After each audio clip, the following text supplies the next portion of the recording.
আমার পেছনে দেখতে পাচ্ছেন ডাক বাংলো তেঁতুলিয়ার।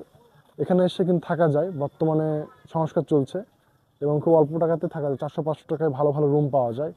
অনেকে এখানে এসে থাকেন, কারণ এখান থেকে কিন্তু কাঞ্চনজঙ্ঘা স্পষ্ট দেখা যায়।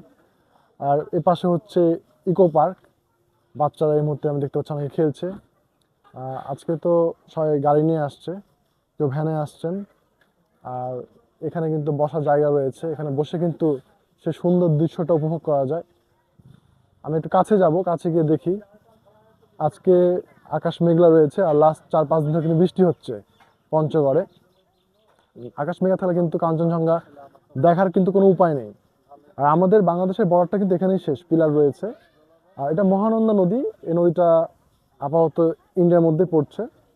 আর জানার স্বার্থে বলি, এটা কিন্তু রাজশাহীর পার্শ্ববর্তী জেলা চাঁপাইনবাবগঞ্জে কিন্তু মহানন্দা নদী প্রবাহিত হয়েছে, একই নদী, এবং ইন্ডিয়াতেও গেছে। তো এটা কিন্তু অনেক বড় নদী, মহানন্দা নদী। চাঁপাই মহানন্দা ব্রিজও রয়েছে। আর কাঞ্চনজঙ্ঘা যদি আজকে দেখা যেত, তাহলে আমরা কিন্তু এখান থেকে কিন্তু ভিউটা পেতাম। আমি তারপরেও লেন্সে একটু জুম করে যদি দেখতে চাই কিছু বোঝা যায় কিনা, পাতার উপর দিয়ে পাহাড়ের যে আবরণটা বা শেপটা হয়তো বোঝা যেতে পারে, কিন্তু স্পষ্টভাবে কিন্তু বোঝা যাবে না, যেহেতু মেঘ রয়েছে। যদি দেখা যেত সেই সুবিশাল পাহাড়, মনে হয় যে খুবই কাছে।